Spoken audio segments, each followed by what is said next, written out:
Basically, what you've said is that for older people, there's still hope. They shouldn't give up. They can still use this. Yes, because the brain is still plastic. Yeah, we have patients older than 80. And so again, the plasticity is not unlimited. We saw that with our technology, the average improvement is 2.5 lines. Like if you have 10% vision, we will not bring you to 100%, but we'll improve your vision in 25% from 100. So it's still very significant.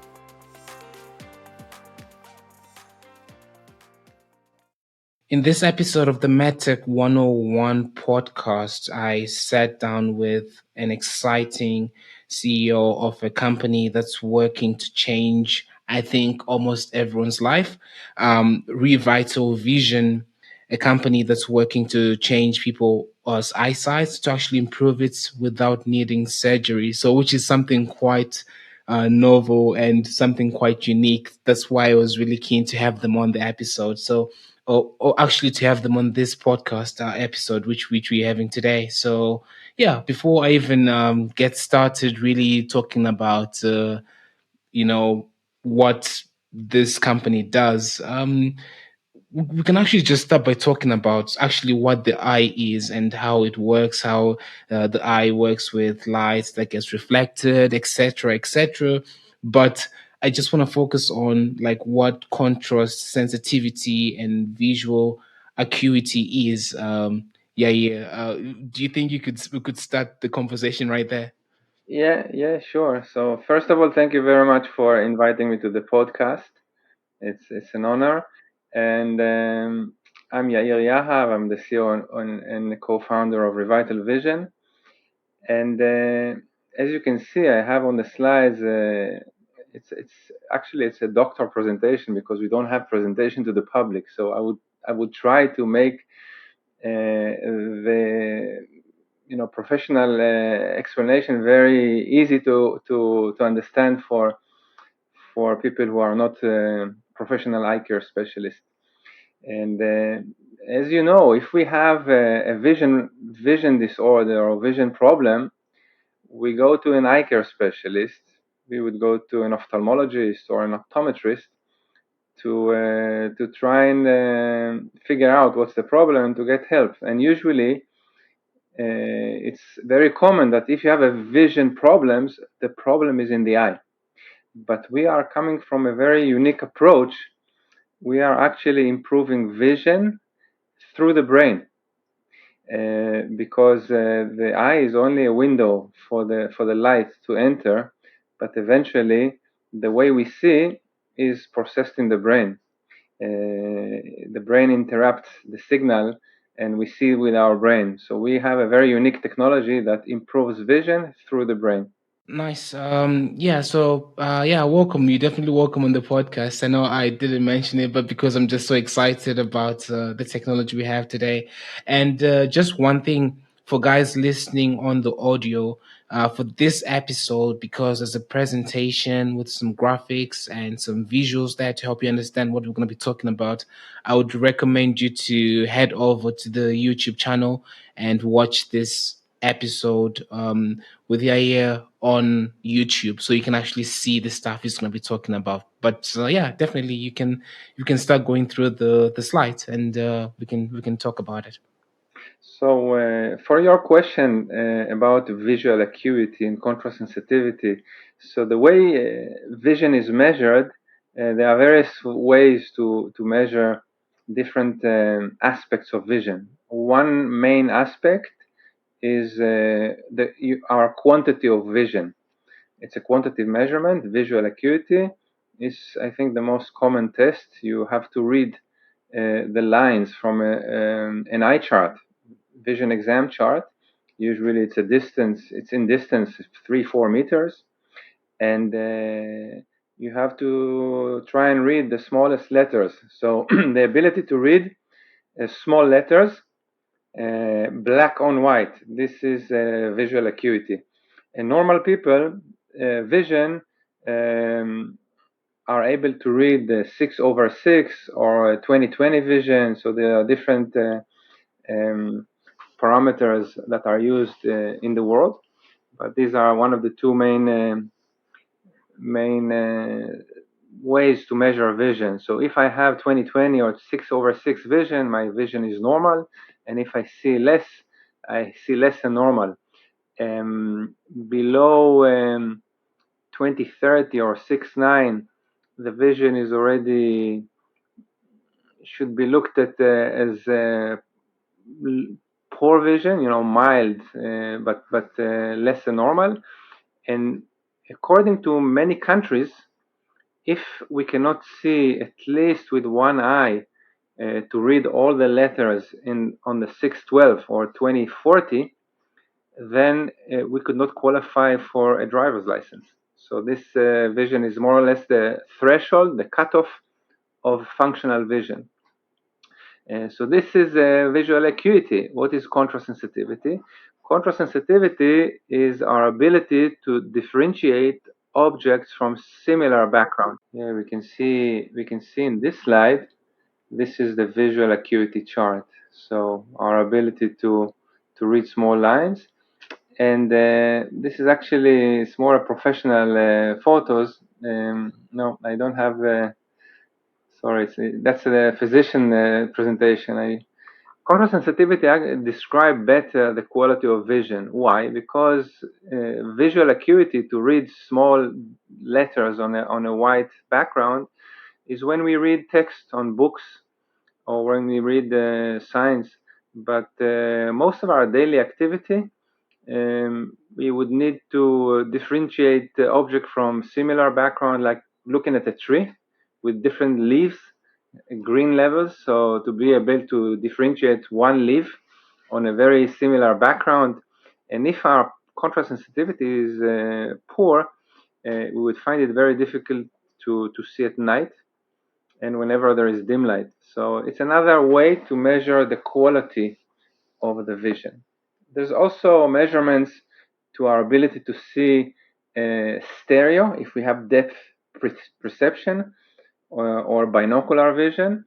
When both eyes are open, there is an image that is transferred from each eye to the brain, and the brain, a normal brain, is able to fuse, to merge those two images into one and have a 3D image. But if this is not normal and the brain is only accepting one of the images, then we don't have depth perception. So there's also tests to measure our ability to see with both eyes.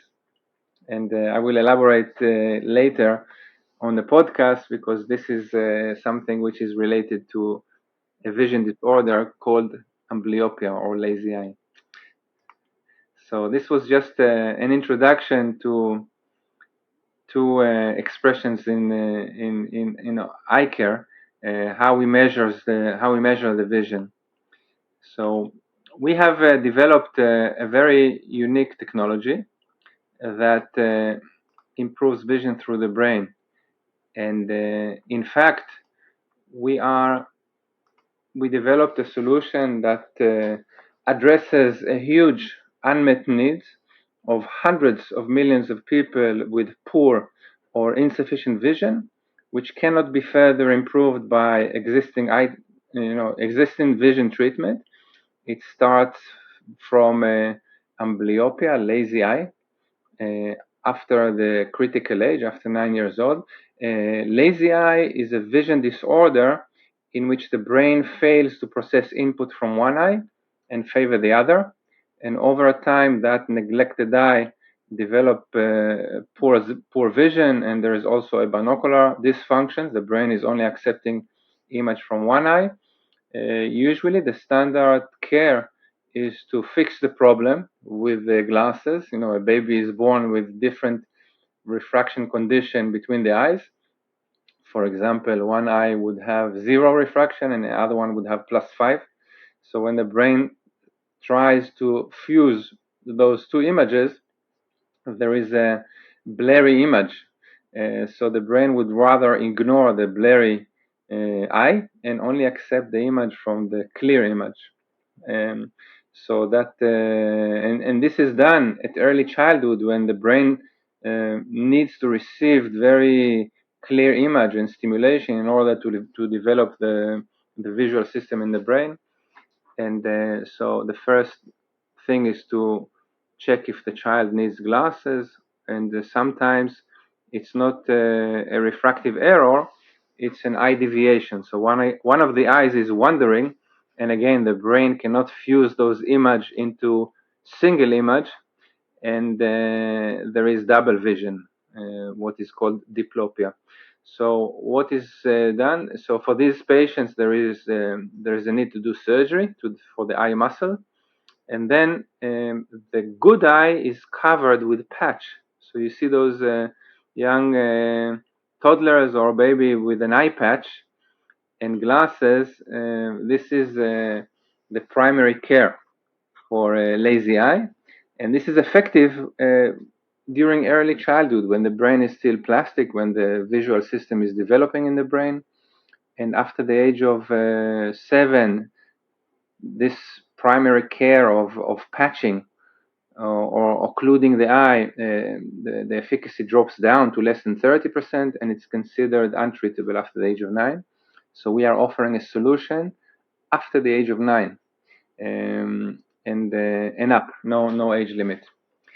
And the second group of patients that we are offering a solution is people with poor vision due to eye disease.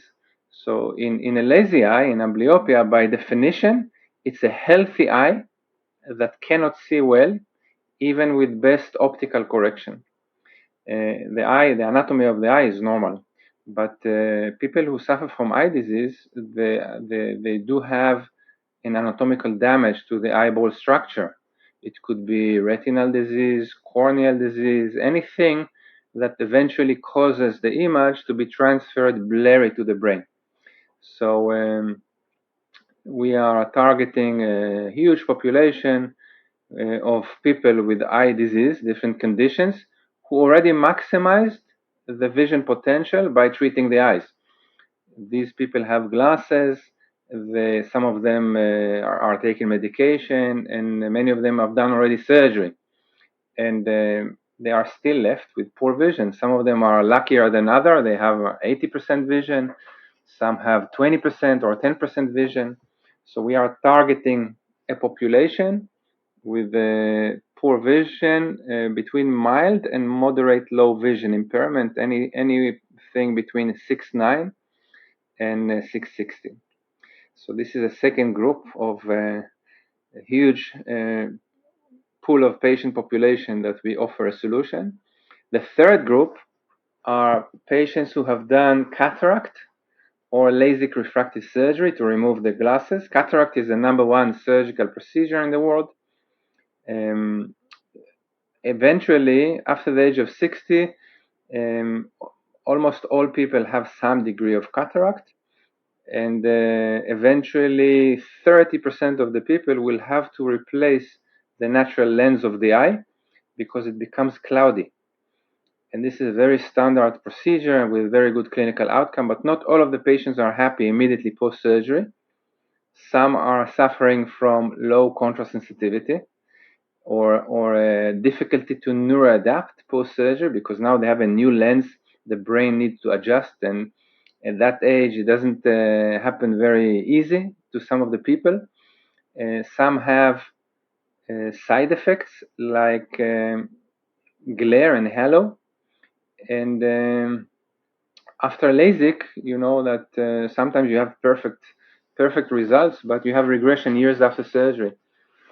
So we are offering a solution to this patient that in many cases the eye is perfect after surgery. So they have zero refraction and even good visual acuity in a test. They are complaining that they cannot see well, especially at night, because the problem is that the brain that did not neuroadapt and there is low contrast sensitivity. And in addition, we are offering a solution, what we call wellness solutions, to people who are who have minor refractive error. They are on the verge of the need for glasses, and we can improve their vision without glasses a little bit, and to enable them to handle life without glasses. So, as you know, almost 100% of the population eventually experience difficulties to see near objects, to read. It's a natural condition called presbyopia, happens between the age of 40 to 55 to the majority of the population, where we start the need for reading glasses. We can delay the need in about 4 to 5 years. So this is what we do, and yeah, the majority of the eye care industry are focused on correcting or restoring the anatomy of the eye with surgery, or bending lights. Light rays can be done with optical correction, with glasses or contact lenses. It can be done in laser surgery, and we are offering a completely different approach. What we offer is we improve vision through the brain. Revital Vision improves vision by enhancing the brain ability to process visual information, which result in significant vision improvement beyond the eyes and beyond current available treatment, simply because the image, how we see, the image quality depends both on two major components. One is image capturing, how the image is captured by the lens, by the eyeball. And the second is how the image is processed in the visual cortex. So we go directly to the visual cortex, we bypass the eye, and with very effective visual stimulation, we improve vision. I will explain how we do this magic. Nice. Nice. Yeah, definitely. Before you go further, I think it's really exciting what you guys are doing right now, because most people, when they are told about or when they start having poor vision for natural reasons, or maybe they're born with it, most of them have only been told either they have to wear glasses, they have to wear, or they have to take an eye surgery. And I think even with an eye surgery, you can only do it a limited amount of times. You can't do it indefinitely. And this approach to say, okay, cool, we're gonna try to fix the processing part of the brain in terms of how you actually see it, I think is quite unique. And that's one thing I just wanted to quickly, like summarize for people. And you mentioned all the conditions that you guys are working to help people suffering from them, to sort of like overcome with this. So now I know you're going to be talking about how you guys do it. Yeah, and I think it's quite exciting to hear how you guys go about and what's available. So yeah, I'll let you continue. So it's important to emphasize that we do not replace surgery. Okay, and we do not replace surgery. It's something to offer in addition to surgery for those that surgery is not enough for them. They do not reach good vision, and there is nothing to offer them, and they do not reach good vision even with optical correction, with glasses or contact lenses. So we are offering actually three main programs. One is to improve vision with glasses for people who have amblyopia above the age of 9, or they suffer from stable pathologies, any eye disease. And the second group of patients that we offer a solution is for patients who had cataract and laser refractive surgery, and they need to improve their contrast sensitivity, or they need help. It facilitates neuroadaptation, so it does it very fast. It helps them neuroadapt to the new lens and the new sight that they have. And the third is to improve the uncorrected vision, so to enable people with on the verge of the need for glasses to see better without glasses. So they have normal eye, just with a small refractive error. and they are not happy to use glasses. They would rather see better without glasses. Again, this condition, we can help even people with a higher number, but the enhancement in vision that we can offer would not be enough for them to be able to see without glasses, because they are too far away from normal vision. But those who are very, 2, 3, 4 lines away from normal vision, 20/20 or 6/6, we can push them towards normal vision another 2.5 lines. So that is what we offer. And Nice. That's exciting. And just to add on quickly, is that what you've also mentioned there is that it's the range is quite wide for people who potentially could use it, in the sense that there's people who could use this after surgery because maybe the surgery is not enough for them, as you mentioned, and I'll mention it again, and and then the range goes all the way to the people who maybe perhaps you need just maybe glasses when they read or something minor, but they still need some minor glasses, etc. And they can also use this as a way to improve their eye stuff like that, their eyesight, or their, to improve their vision. And now you're going to be, talking about like the products in terms of the app, in terms of how the app works. So yeah, definitely it's good to listen. That's happy to hear more. So the product is a vision training app. We have indications which are prescribed by an eye care specialist, and we also have non-prescribed programs. So it's a vision training app that effectively stimulates the brain visual cortex. The technology is algorithm-based and cloud-based technology, which is tailored to patient-specific needs. I will, in the scientific part, I will show you how we do this magic on the brain. And so for the prescribed indications, the the treatment process starts with a standard vision exam. So as a patient, you would go to your eye care specialist, whether it's an ophthalmologist or an optometrist, depending on the country, and they do a vision test. And if you would be suitable for the program, they would recommend this home-based treatment. It's like a home-based vision therapy, vision physiotherapy that you do at home. And if the patient would like to proceed, all they need to do, the clinicians, is to set up the patient on a cloud-based system. Then everything is automatic. An email will be sent, a welcome email will be sent to the patient. The patient goes home, sees the welcome email, and just follow up the instructions. And there is tutorial sessions, explanation what to do, video tutorials. The patient is instructed to train 3 times a week for half an hour. Each session takes approximately 30 minutes, and they need to complete a series of training. Usually it's between 30 to 40. 40 is in amblyopia and lazy eye. 30 is for the post-cataract and those who want to see better without glasses.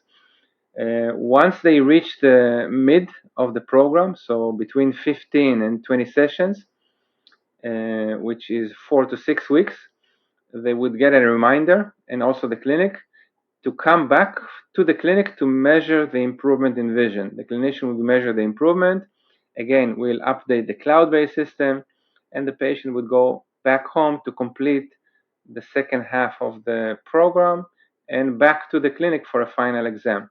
Most of the patients will experience a significant vision improvement by mid. So there is a fast improvement curve, and then it stabilizes. So usually patients, after they visit the clinic at mid, they are happy and motivated when they go home, because the clinician measured the vision, and it's like an official stamp that yes, they have significantly improved. Because at home they do not necessarily recognize it, because it's every day improving a little bit. It's not like a wow effect, but when you measure two measurements after a few weeks, it's very significant. So that A question really. Sorry, just a quick question regarding the availability of the app. I understand it has to be prescribed by a doctor, but can anyone get this? Like anyone who uses Android, Apple phone, like iPhones, different Samsungs, etc. Is it available on every single computer or easily It's a downloadable? good question Yeah. because right now it's only available in larger screens, not on smartphones. You need to have a screen between 15 to 26 inches, so the majority of the computers. If you have an iPad, which I believe the standard iPad is 12-inch, you could still do the program on the iPad, but you have to connect it to an external screen. So it runs on iOS, it runs on Windows, on Linux, but not on Android. Okay, you need to have access to a Chrome. Yeah, need to have an access to a Chrome browser and a standard mouse, three-button mouse. Very very simple requirements. You don't need any specific or special hardware. It's a pure app that runs from an internet browser. Nice. No, And that's good. And just to make it clear for people listening, this would obviously be better on like on your desktop computer at home or your laptop and not on a mobile app. So yeah, just wanted to clarify that for people. But yeah, it's okay. You can continue. yeah. So the improvement in vision, the clinical outcome is very significant. It's remember the visual acuity test chart. It's more than 2 lines on the visual acuity test chart. Just to give you a proportion, every line represents about 10% vision. So it's between 20 and 25% improvement in quantity of vision on the visual acuity chart. And just imagine some of the people, they do not qualify for a driver's license or to go to the army or police, certain professions, because they are missing half a line, one line. And if somebody is even missing 2 lines, we can tell him very confidently that he has about 85%, 90% chance to reach the goal. And in contrast sensitivity, the improvement is 100% on average. In people with lazy eye, for example, they start below the normal range. You see the gray area is the normal range, and they reach the normal range after the treatment. And many of the patients who have amblyopia, which is a lazy eye, and an eye disease called nystagmus. Nystagmus is an eye disease where the eye move very fast. It's like Parkinson in the eyes.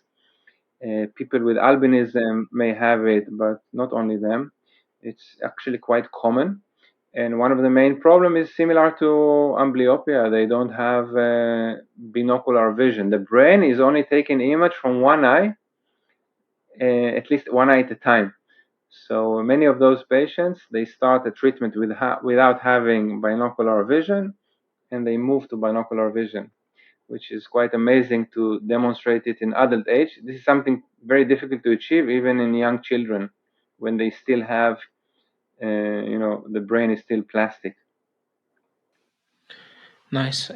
And just to quickly add on to that, really, so basically, as much as this caters for a wide range of people, would you say that for also people listening, post 40 or 45 years old, um, is the clinical efficacy do you have good results equally as young children, or is it mostly weighed towards young children in terms of the outcome? Yes, the uniqueness about our technology that it's effective beyond the critical age. We have, according to the science, this is well documented and taught in ophthalmology and optometry schools, that there is a critical period when the brain is plastic and it's still easy to improve the vision and to make changes in the brain. But after age of 9, it's an adult brain.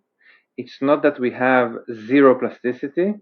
In the past, I think since the 1950, until the 1950, what was taught to science that the adult brain is hard. There is no plasticity. But since then, it's almost 8 years, there is a lot of evidence in the literature that there are residual neuroplasticity in an adult brain. So this is something which is accepted in science in various areas, but but so there are residual plasticity, but it's very tricky to utilize those neuroplasticity, those residual neuroplasticity. And sometimes there is surprises. You see that the people, may have this plasticity in older age. The uniqueness of our technology is that we are able to use those residual neuroplasticity very effective and very consistent. So after the age of 9, in clinical studies, we see some of the studies that the ages were broken down into 9 to 20, 20 to 30, 40 to 50. There was no statistically significant changes in the age group. More or less, they have the same clinical outcome because it's already an adult brain. So that's a long question, a long answer to a short question. Nice. And just to add on to that quickly, is that basically what you've said is that for older people, there's still hope. They shouldn't give up. They can still use this. Yes, because the brain is still plastic. Yeah, we have patients older than 80, and so again, the plasticity is not unlimited. We saw that with our technology, the average improvement is 2.5 lines. Like if you have 10% vision, we will not bring you to 100%, but we'll improve your vision in 25% from 100. So it's still very significant. So if I just summarize the key advantages of what we offer of our technology, so it's currently the only FDA cleared product with efficacy claim to improve vision in lazy eye, in amblyopia age 9 and up. There is no upper age limit. We are also CE marked with a broad indication for use to improve vision above the age of 9. So we are not limited to anything, just to improve vision above the age of 9. We applied and received 2 reimbursement codes in the US system. So actually, every eye care specialist in the US can prescribe this treatment, this amblyopia treatment to patients, and they can send the billing to payers, to insurance companies. We still now need to educate the payers. It's a process. It's very easy to use. There is no hardware at all, and the technology was validated in multiple clinical indications. We have a lot of clinical studies published proving the efficacy, and until now, more than 15,000 patients have already completed the program. So we have extensive and very solid clinical evidence. Until now, 27 clinical studies, 11 published in peer-reviewed scientific journals. 7 of them are randomized control studies. There are 5 ongoing randomized control studies, which 2 of them were presented last month in April in US. So one of the studies was on keratoconus. Keratoconus is a very common eye disease where the cornea, the front part of the eye, which is completely clear, and so in this disease, there is thinning of the cornea, and it becomes like a cone shape. So the light breaks very irregular on the cornea, and it causes very poor image. And there are various treatments. First it is treated with optical correction, with glasses, contact lenses, special contact lenses that goes all the way on the sclera, the white part of the eye. And if needed later, there is surgeries, cross-linking, and eventually, if in severe cases, there is a need to replace the corneal transplant. So this study took, and many of the patients that even after surgery, the goal of most of the surgeries is to stabilize the cornea, to stop the progression of the disease, not to improve the vision. So patients after surgery may still be left with poor vision, even if they use contact lenses or glasses. So we have shown a study that was performed in India on 30 patients with keratoconus. 20 have done our treatment, and 10 served as a control. And the improvement was very significant. It was 2.5 lines. So on average, they started below functional vision, and a vision that cannot be qualified to drive, and they finished with functional vision, which they can drive. And this study was accepted to the most important, one of the most important congresses of the American Society of Cataract and Refractive Surgery, that took place in April 7th in Boston, and it was presented on stage. It was nominated the Best Scientific Poster Award. So this is one study. And the second study, 3 days later, at the annual meeting of the American Academy for Pediatric Ophthalmology and Strabismus, a study that took place in Israel, in Shamir Medical Center, on patients with congenital nystagmus that usually they cannot see well in both eyes.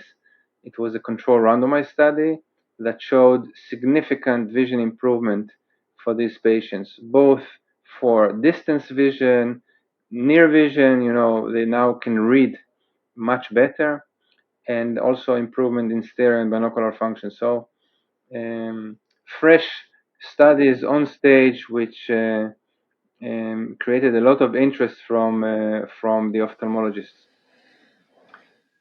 Nice. And just a quick question really is that just regarding the science and the tests you guys have done, it's like when you mentioned this test that have been happening globally, etc.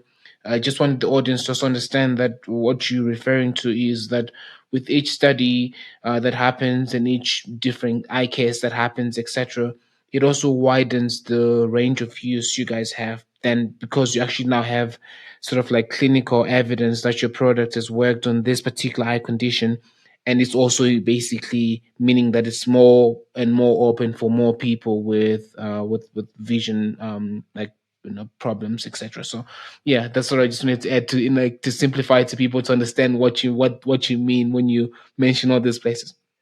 If you are an entrepreneur and you have some idea about developing a medical device, something that would help people's life, or eye care givers, or I mean medical professionals, the way that you need to do is first develop your product, and then you need to test it on animal or people, and you have to have clinical evidence. Then you would have regulation. But a physician, usually, when they need to make a decision if to use a special surgical technique, a certain device, or a certain medication, the most important factor for their decision making is safety and efficacy. First, they need to make sure it is safe and effective. Then you need to have some, it has to be very easy to use for them, because they are busy. They want to make sure that it's efficient for them to use some new device or technique, and also it has to make economical sense. So the cost should be low. They need to make a good profit for it. So I'm mentioning it because the first and for all, you have to have good clinical evidence that the product is working. And it's not enough to test it on a group of patients. because there is placebo effect. Maybe it's not your product or medication, they just have a placebo effect. We know that even in medication, up to 30% of the physical effect could be attributed to the placebo effect. They believe that they have a good treatment. So we need to rule that out by having a control group, which they work on a placebo treatment, and they don't know who is receiving the real treatment and who is not receiving the real treatment, and then compare and to have some statistical analysis to see that it's statistically significant. So this is the only way to convince the clinician if you want to be there. So this is what we have been doing in the past few years. And for each indication, if we would like retinal specialists to believe in our product and to offer it to retinal disease patients, we need to do a study on retinal diseases. And if you want to work with corneal specialists, we need to show that we are effective in corneal disease like keratoconus. And for pediatric ophthalmologists, we need to show them on amblyopia and nystagmus. So this is the way the medical world work, and there is no way around it. No shortcuts. True, definitely, I agree with that. And clinical trials are a huge component of everything we have, because at the end of the day, we protecting people, we're protecting the consumers, etc. But yeah, and one thing you mentioned that I actually didn't ask was you spoke about the cost and everything. For people listening right now, like, what's the price of this particular app that you guys have? So here, if anybody in the audience is interested, on our website, on our revitalvision.com, there is an online store, and you can see that some of the treatments, the program, are available for direct purchase by patients. This is for $99, just $99. You have immediate access to the software, and we have some programs that are $199, and we have the prescribed indications, and the prescribed indications are the amblyopia and low vision, which are not available directly to patients, and they need to be um, prescribed by doctors, and the prices varies in various areas in the world. We are active in India, so because it's a completely digital product, the treatment is available, for about $150 or $200 in India, and in other countries like US, Europe, Israel, it's more close to $1,000, which covers a 3-month program where the patient have access to several examination with his eye doctor, and also access to the training software for a year or 80 session, and the monitoring of the company and all the technical support. So all this is available for these prices. Nice, nice. And just one thing there to add on to this. So for people listening right now, and if they need this particular product and they want to get it, there's some range of products people can just go and try it out by themselves to see, particularly for the low vision, which is sort of like it's not for minor things essentially, and then for the bigger ones, they're available on prescription. So I'll also be putting the link of like your guys' online store like below this episode, so people can actually have easy access to it. We have inquiries daily from all over the world, from patients and clinics. So for patients, if it's available for direct purchase, we refer them to the online store. If it's only available through eye clinics, we refer them to a nearby provider. And if we don't have a nearby provider, we just ask them to go to their own eye care specialist. with a vision exam. They download a vision exam. Once they fill it up, they send it to us, and if they qualify, they can, we can offer them the program directly after we have a signed vision exam by an eye care specialist. Nice, and definitely that's exciting, and like just looking like at the time and everything, like also wanted to like have this opportunity to discuss what you think the future of eyesight improvement is gonna be. And I know you already have this digital platform to help people.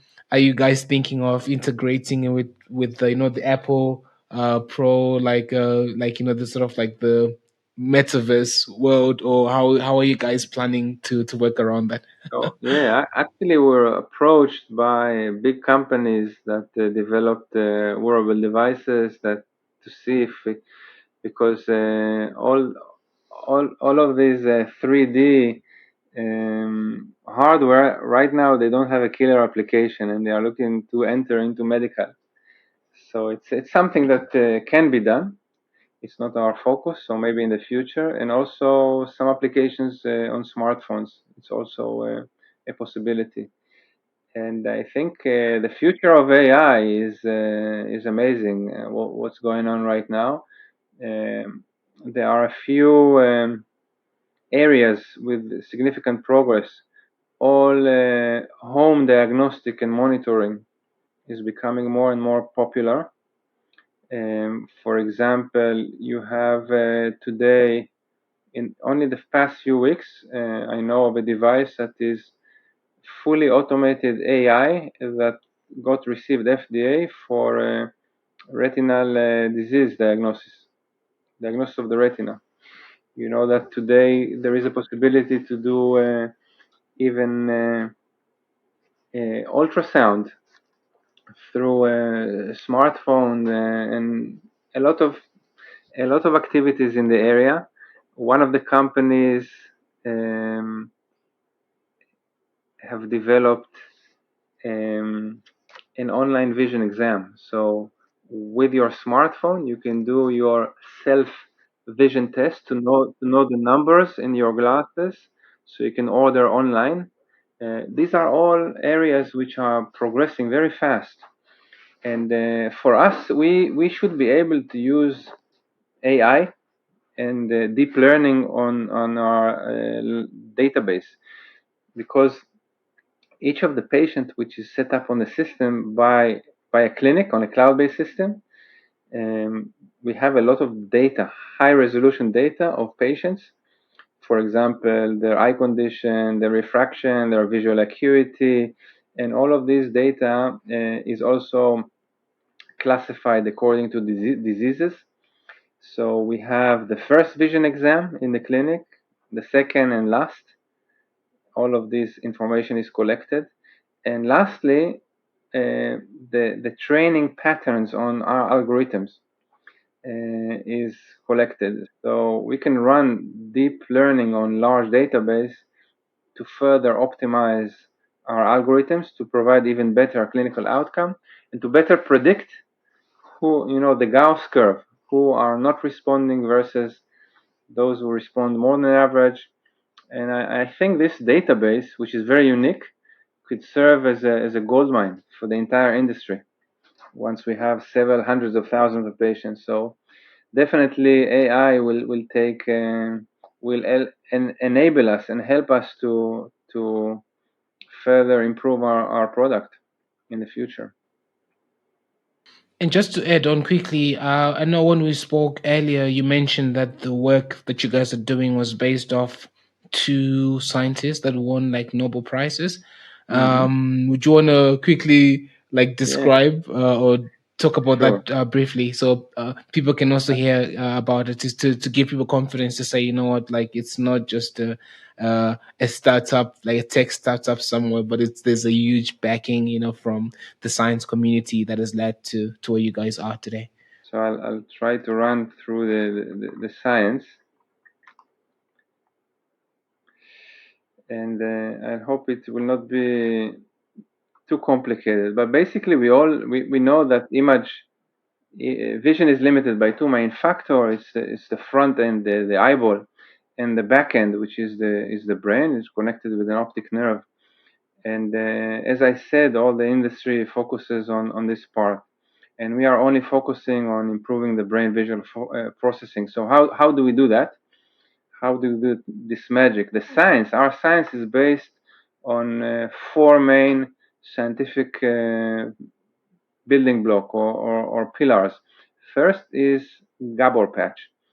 This image, this hologramic image, which is called the Gabor patch, it is named after the developer Dennis Gabor. Dennis Gabor won Nobel Prize for inventing the hologram.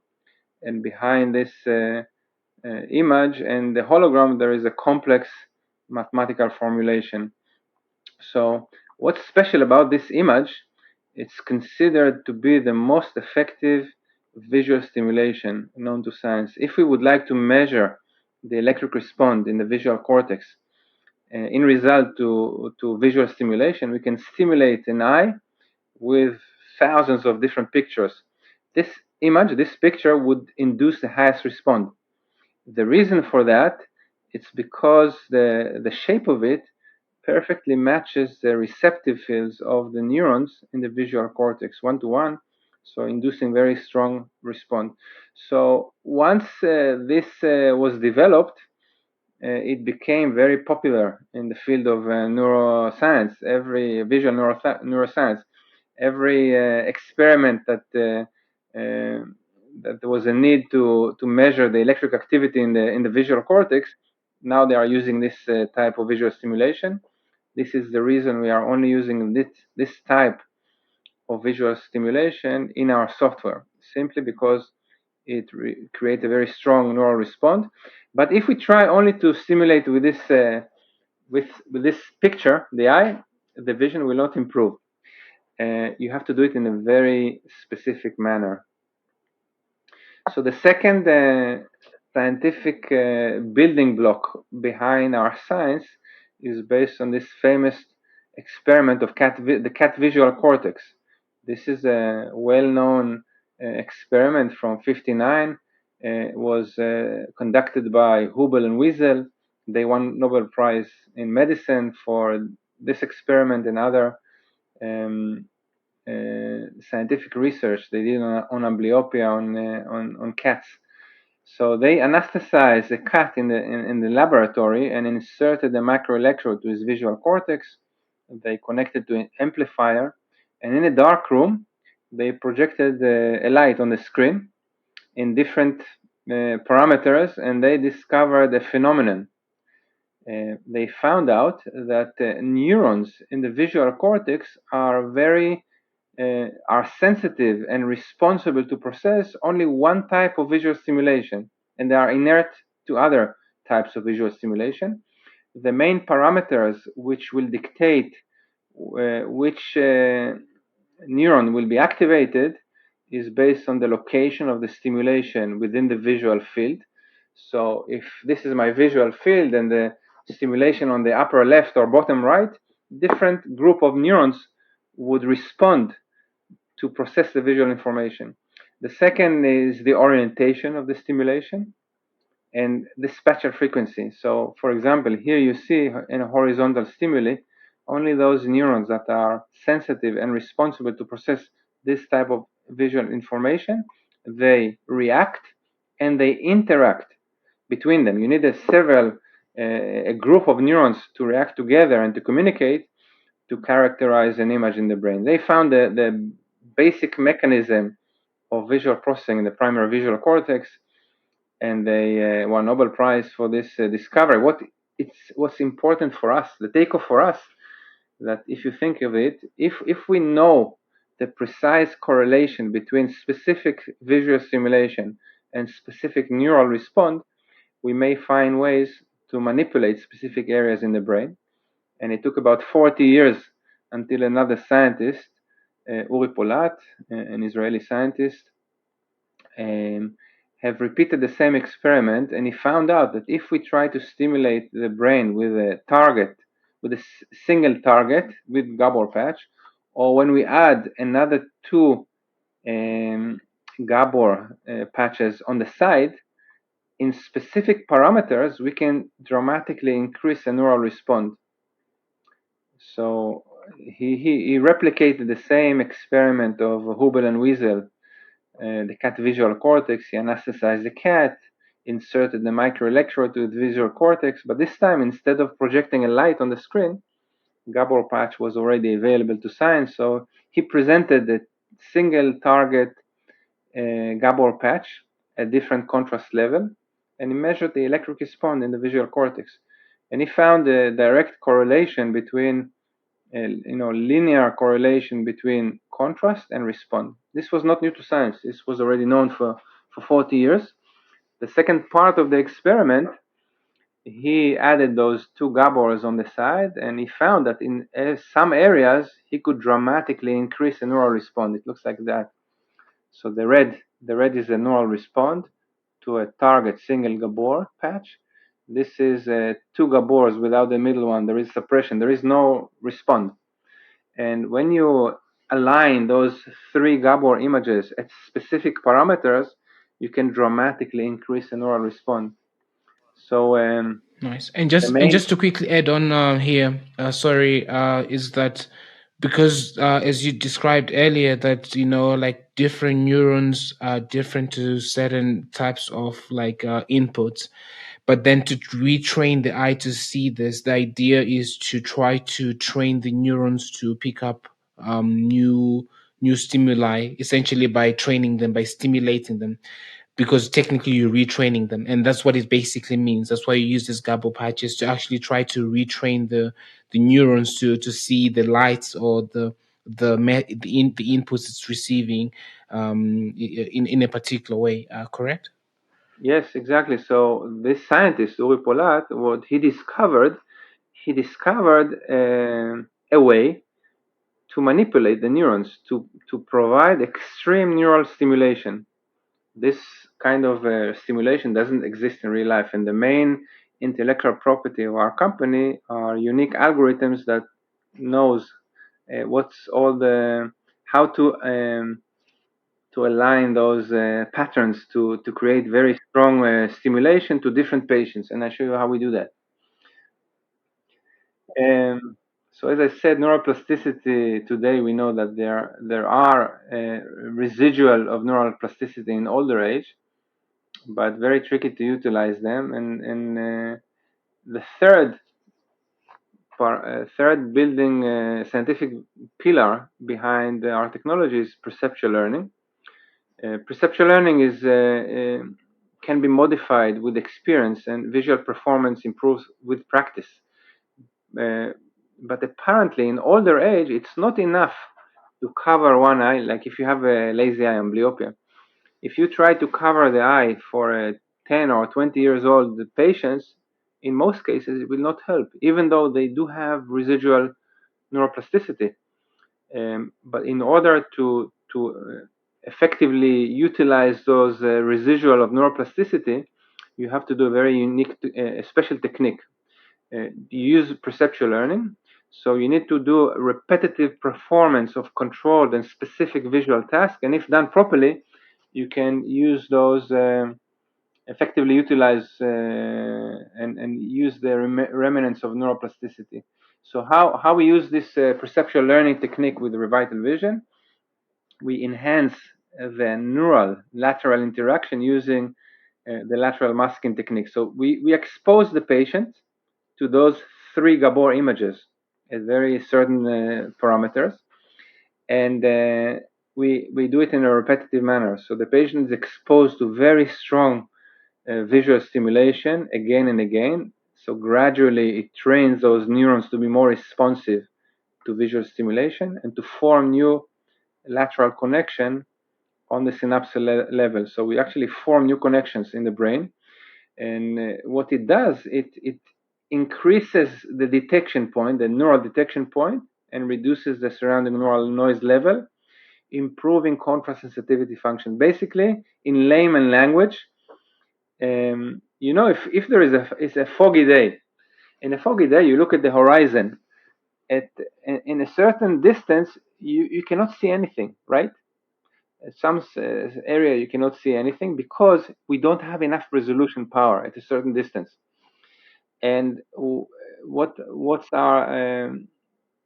it does to the brain, it increases the detection point, it increases the resolution point. So to be able to differentiate objects from very similar background. So it improves contrast sensitivity, and the result of that, visual acuity improves. You can see, we can read more lines, and as a result of the more balanced vision between the eyes, the stereo improves and the binocular functions. So if I summarize the science, neurons in the primary visual cortex respond only to one type of visual stimulation based on location, orientation, and spatial frequency.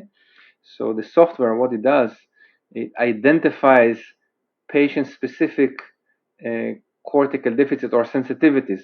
And once the system maps those sensitivities, it tailors, the algorithm tailors specific visual stimulation to match those deficits. We use Gabor patch, which is the most effective visual stimulation in this lateral masking technique with 3 Gabor images to induce very strong neural response in a repetitive manner to form new connections, which improves the basic mechanism of visual processing in the brain. So this is the science. Now, how we translated the science into technology, I can also share in the next few slides. Of course, just a quick question, really. Before you go forward, it's like, so after someone has gone through all this sort of like, session, maybe for 3 months, etc. How long do you expect it to last, or how long are the effects lasting? How long do they last before they need to? Similar to the way we learn to swim, to ski, or to walk, once it is acquired on the brain level, it retains. It's not similar to the way we work with muscles. Neural level, you form new connection. In the muscles, if we train the muscles and we stop training them, we lose our fitness. We have to maintain all the time. Yes. With Revital Vision, the improvement retains without any further exercises. In clinical studies, it already published studies, 1 year follow-up, presented studies, 2 years follow-up, no regression. Nice. That's good. No, that's really exciting, and you're just talking about the technology and stuff, which I'm happy to hear. One more point on that, and yeah, definitely it'll be good. It's good to see how it works. I think it's quite fascinating, really, the science behind it. How we translate it to the science into technology. That's the next 3 slides. So basically, the patients, the customers are using the software, and the software presents a series of visual simulation using a Gabor patch with various parameters. It looks like that. So, different spatial frequencies, different orientation, contrast sensitivity, location. Why? Because we need to activate all the different groups of neurons in the visual cortex. Remember, a single neuron or a single group of neurons respond only to one type of visual stimulation. So we need to activate all the types of neurons in the visual cortex based on this famous cat visual cortex experiment. And this is an example of an exercise. The patient would be exposed to 2 fast displays on the screen. One has 3 Gabor images, one has only 2, and the patient needs to press on the mouse if the triple image, he needs to find the triple image. If the triple image appeared on the first display, he presses the left button, second is right. Now, Nice. So it's like the playing a game. So it's like playing a yeah, game, it's a very essentially. simple game, but it becomes harder and harder because the central image would fade out. It becomes less contrast until the patient cannot see, and is forced to guess, to make to make a guess and to make a mistake because the system needs to record the maximum vision. And since he can guess 50% chance, it's binary, left or right, the system goes back and measures the same point several times, And once the patient is consistent, the software knows, okay, that's exactly the maximum vision of the patient in this type of visual stimulation, and goes to measure the next one. So there are 2 sessions, which takes half an hour. They look like a normal session to the patient, but in these 2 sessions, the software is measuring the patient sensitivities, neural sensitivities to different types of visual stimulation. And once it has the map, it can tailor a specific stimulation program to match those needs. I'll give you an example how it looks.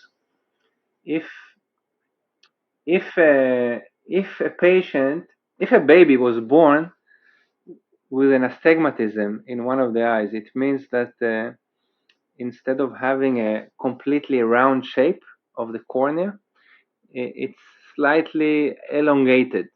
So the light breaks irregular, and he has blurry image in a certain degree, the degree of the astigmatism. And astigmatism is corrected with cylinder, with glasses. But of course, nobody knew about it when a baby was born, and he did not use glasses. So the image that was transferred from the eye retina to the brain was blurry at the degree of the astigmatism. Now, the neurons in the visual cortex, which are responsible to process that degree, were never stimulated properly during the critical period. And this is called meridian amblyopia. It has an amblyopia, the image is blurry at a certain degree. And now at older age, nothing, even when the patient is wearing glasses, it doesn't help him, because the problem is in the brain. There is cortical deficit in these neurons. The system will detect it because the system runs 2 calibration sessions and different degrees, and it would notice that in that degree the patient is not sensitive and is making mistakes at very high contrast. So it would record it and will target those specific weaknesses of the patient. So if I summarize what's so special about Revital Vision, why it's so effective, 3 reasons.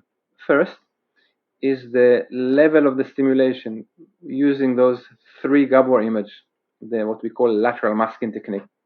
The second, it induced very strong neural response. The second is the ability of the software to map and to match the specific stimulation to a specific deficit or sensitivities. And the third is the ability of the software to work on a very specific contrast level. If we try to stimulate an eye with high contrast, this is what we do in placebo trial. We give the control group to train with the same images with Gabor patches, but without being specific to the patient and a different contrast level. It doesn't work. It has to be very precise. So this is how we do that magic. I described how we do it, but the major intellectual property are algorithms that a lot of research was done in order to optimize them and to prove that it's effective and get all the regulatory approvals. Nice, nice. No, that's really good, and that's really fascinating. So, yeah, we'll be adding, more visuals and stuff as much as possible, so people can actually understand what Gabo patches are. But from what I understood, they're really fascinating in the sense that what's actually fascinating is how the brain actually reads stuff. Because I didn't know that neurons have sensitivity to particular lights, or particular stimuli based on many conditions, and stimulating all of that can actually improve the eyesight. So it's smart. It's really impressive, and thank you very much for that. Yeah. Maybe I should have started with it, but it's very similar to a digital camera. Each of us, we have our smartphone with a lens and a processor. So we can try and purchase a better smartphone with a better lens. We can upgrade the lens to a certain degree, but we can also upgrade the processor. If you have 10 megapixel processor or 20 megapixel, on the same lens, you would have better image, better resolution. And this is exactly the analogy of the brain, or the visual system. We have the eye and we have the brain. And So we upgrade the processor. That's what we do. Cool. Nice.